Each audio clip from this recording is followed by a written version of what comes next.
अस्सलामुअलैकुम and hello everyone, कैसे हो आप सब। उम्मीद है कि आप सब ठीक होंगे। अल्हम्दुलिल्लाह मैं भी बिल्कुल ठीक हूँ।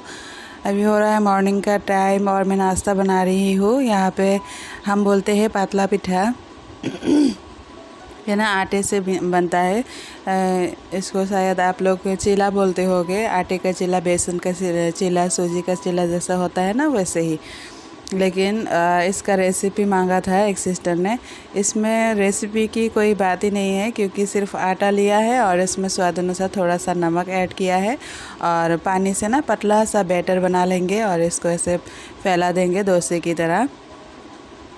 तो अगर बच्चे को मीठा खाना पसंद है तो थोड़ा सा चीनी भी ऐड कर सकते हैं, लेकिन मैं घोल में चीनी नहीं डालती हूँ। बनाने के बाद ना बीच में थोड़ा सा चीनी डाल के फोल्ड करके बच्चों को दे देती हूँ, तो बच्चे शौक़ से खा लेते हैं। क्योंकि मुझे ना नमक वाला ही पसंद है, तो कुछ अगर नमक वाला बनाऊंगी, कुछ चीनी वाला, फिर मिक्स हो जाता है। इसीलिए नमक वाला ही बनाती हूँ। उनको बाद में मैं बीच में ऐसे डाल के दे देती हूँ। तो यहाँ पे मैंने ज़्यादा नहीं बनाया, 4-5 ही बनाए थे और बच्चों को दूध से दे दिया। दूध तो खाया नहीं, ऐसे ही खाली पीठा ही खाया। और यहाँ पे मैं मेरे लिए 1 कप चाय बना रही हूँ। तो चाय रेडी हो गया है। और बीच बीच में बुढ़े की लोगों की तरह खांसी भी आ रही है, तो खांसी को थोड़ा सा इग्नोर करना। तो अभी नाश्ता पानी हो गया है, किचन को क्लीन करने आ गई हूँ। और मेरी किचन की हालत ऐसी हो रखी है ना कि क्लीन करने से पहले ही मतलब कि डर लगता है, इतना ऑयली हो गया है। और मेरी एक सिस्टर पूछ रही थी कि आपका किचन में कोई एग्जॉस्ट फैन वगैरह नहीं है, तो डिब्बे वगैरह चिपचिपे नहीं होते हैं क्या? तो होते हैं, लेकिन तब मैं ठीक थी ना, तो वीक में 2 बार मैं क्लीन कर ही लेती थी। गीले कपड़े से हो या सूखे कपड़े से हो, पोंछ के रखती थी। और जब भी मैं काम करती हूँ ना, जो भी बोतल या जार जो भी मैं यूज़ करती हूँ, तो तुरंत का ही मैं ना एक कपड़े से पोंछ के मैं अपनी जगह में रख देती हूँ। तो इस तरह से ना बहुत दिन तक डीप क्लीनिंग करने की कोई ज़रूरत नहीं पड़ती है। डिब्बे वगैरह क्लीन ही रहते हैं। तो अभी इतने दिनों से बीमार थी, तो कुछ भी ये सब तो क्लीन करने की दूरी की बात है, खाना भी नहीं बना पा रही थी। हर कोई दूसरे के किचन में कैसे काम करते हैं ये करा नहीं जाता है ना। हाँ, अपने अपने हाथ का किचन हो तो कैसे का साफ़ सफाई करनी है, कैसे रखनी है, सब कुछ अपने हाथ में होता है। मैं भी जब मम्मी के घर में जाती हूँ, मुझे कुछ समझ में नहीं आता है, मैं क्या कहाँ रखूँ, क्या करूँ क्या नहीं करूँ। तो कभी कभार कुकिंग कर लेती हूँ तो पूछती रहती हूँ सारा दिन। तो बोतल वगैरह भी चिपचिपे हो गए थे, तो सारा कुछ मैंने उतार के गीले कपड़े से पोंछ लिया है। और नीचे का ये जो प्लेटफॉर्म और वॉलपेपर वगैरह है, ये भी चिपचिपे हो गए थे, तो इनको भी अच्छे से पोंछ लिया है। और आज ड्राइंग रूम का सेटिंग भी थोड़ा चेंज करना है। तो अगर हम ना चीज़ों को पोंछ पाछ के एक जगह से दूसरी जगह में रखते हैं ना, तो इस तरह से भी घर ना क्लीन रहता है। क्योंकि एक जगह में रखे नीचे धूल हो जाता है, फिर कचरे भी जमा हो जाते हैं, छोटे बच्चे रहते हैं। और आप लोग अक्सर कमेंट करते हो कि इतने छोटे बच्चे हैं 3, और हसन और अमन तो बराबर दिखते हैं, छोटे ही है, तो वो लोग इतना गंदा करते हैं, फिर भी आप अपने घर को इतना क्लीन या ऑर्गेनाइज कैसे रखते हो? तो क्लीन करना तो हर कोई को आता है, हर कोई ही अपना घर क्लीन करता है। लेकिन क्लीन करने में और क्लीन रखने में, ऑर्गेनाइज रखने में बहुत अंतर है। क्लीन तो हम आधे घंटे 1 घंटे में हर रोज़ कर ही लेते हैं मॉर्निंग में, लेकिन सारा दिन उसको मेंटेन करना कितना मुश्किल है, ये हमें पता है, जो हाउसवाइफ होती है और जिनके घर में छोटे बच्चे होते हैं। तो हर एक चीज़ का ना एक पर्टिकुलर जगह होना चाहिए कि ये चीज़ इस जगह में होनी चाहिए, तो उसी जगह में रख दो। कभी कभार बच्चे हो या हस्बैंड हो या ला के दूसरी जगह में रख दे। जब भी आपके आँखों के सामने कोई भी चीज़ इधर उधर गिरा हुआ पड़ा हुआ दिखे, तो तुरंत ही आते जाते वक्त ही उसको उठा के अपने जगह में रख दोगे ना, तो घर में फैला हुआ चीज़ें थोड़ा सा कम ही रहेंगे। और हम अगर ऐसे ही रखे रहेंगे कि एक बार में मॉर्निंग में ही साफ़ करेंगे तो आज मॉर्निंग में साफ़ किया तो नेक्स्ट डे मॉर्निंग तक अगर हम ऐसे ही बैठे रहे कि नेक्स्ट डे मॉर्निंग में ही घर को क्लीन करेंगे तब तक तो कबाड़ा बन जाएगा घर का। इसीलिए जो भी जब भी आँखों के सामने दिखाई पड़े ना तो वो अपने अपने जगह में रख दीजिए। तो ये हैबिट भी आपके घर को बहुत क्लीन रखने में मदद करता है। और मैं सेटिंग बदलती रहती हूँ ना, आप लोगों को दिखाई देगा कि 15-20 दिन में या 1 महीने में मैं सेटिंग बदलती रहती हूँ। जो मुझसे हो पाता है, जो पतले चीज़ें वगैरह है, बाकी अलमारी वगैरह और जो बेड बॉक्स जो बेड वगैरह है बड़ा बड़ा, तो वो तो मैं अकेले हिला नहीं पाऊँगी, तो उसको मैं साइड कर नहीं पाती हूँ। लेकिन कल के ब्लॉग में आप लोगों ने देखा होगा कि बेड के पीछे साइड से जहाँ से मुझे हो सकता है मैं क्लीन रखने की कोशिश करती हूँ।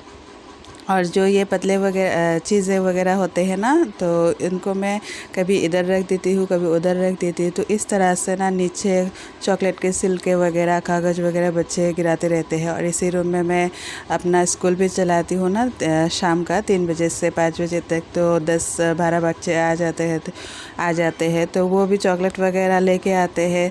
तो इस तरह से चारों ओर ऐसे नीचे नीचे चला जाता है ना चॉकलेट का वो छिलका वगैरह। तो हर रोज़ सोफ़े के नीचे तक पोछा लग नहीं पाता है क्योंकि अंदर तक पोछा जाता नहीं ना। तो अगर सेटिंग महीने में एक बार हम इधर उधर कर देते हैं तो नीचे का कचरा सारा क्लीन हो जाता है।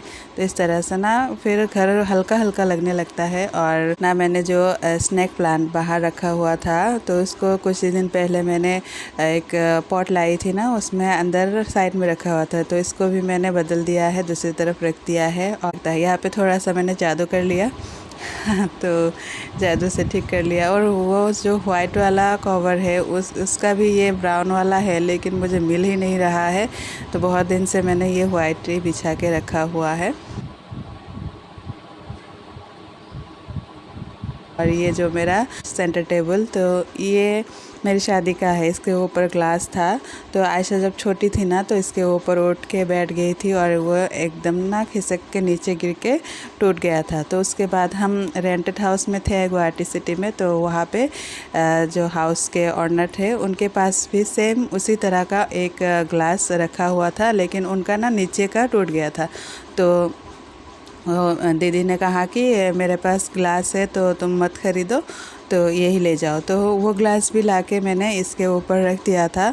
फिर एक दिन पता नहीं अचानक से ये खुद से ही टूट के नीचे गिर गया था। तो 2-2 ग्लास ऐसे टूट गए थे। और उसके बाद हसन अमन दोनों हुए। तो उसके बाद हस्बैंड ने बोला कि अभी ग्लास नहीं लगवाऊंगा क्योंकि फिर बच्चे तोड़ ही देंगे, क्योंकि इसके ऊपर उठते रहते हैं ना और कुछ भी गिरा देंगे। इसलिए एक ना प्लाई का टुकड़ा था मेरे पास, तो उसी से मैंने ना जुगाड़ लगा के सेंटर टेबल के ऊपर रख दिया है अभी। और ये जो स्टैंड मैंने मंगवाया था ना फ्लिपकार्ट से, ये तो 2 जगह से टूटा हुआ था। तो मैंने इसको रिटर्न करने की बहुत कोशिश की, लेकिन रिटर्न नहीं हो पाया और ना ही एक्सचेंज हो पाया। तो बहुत दिन ऐसे ही गिरा फेंक के रखा हुआ था गुस्से से। तो अभी मैंने आज इसमें पॉट रख दिया है। तो अभी फ़ाइनल लुक देखिए आप लोग मेरे रूम का, कैसा लगा आप लोगों को बताना।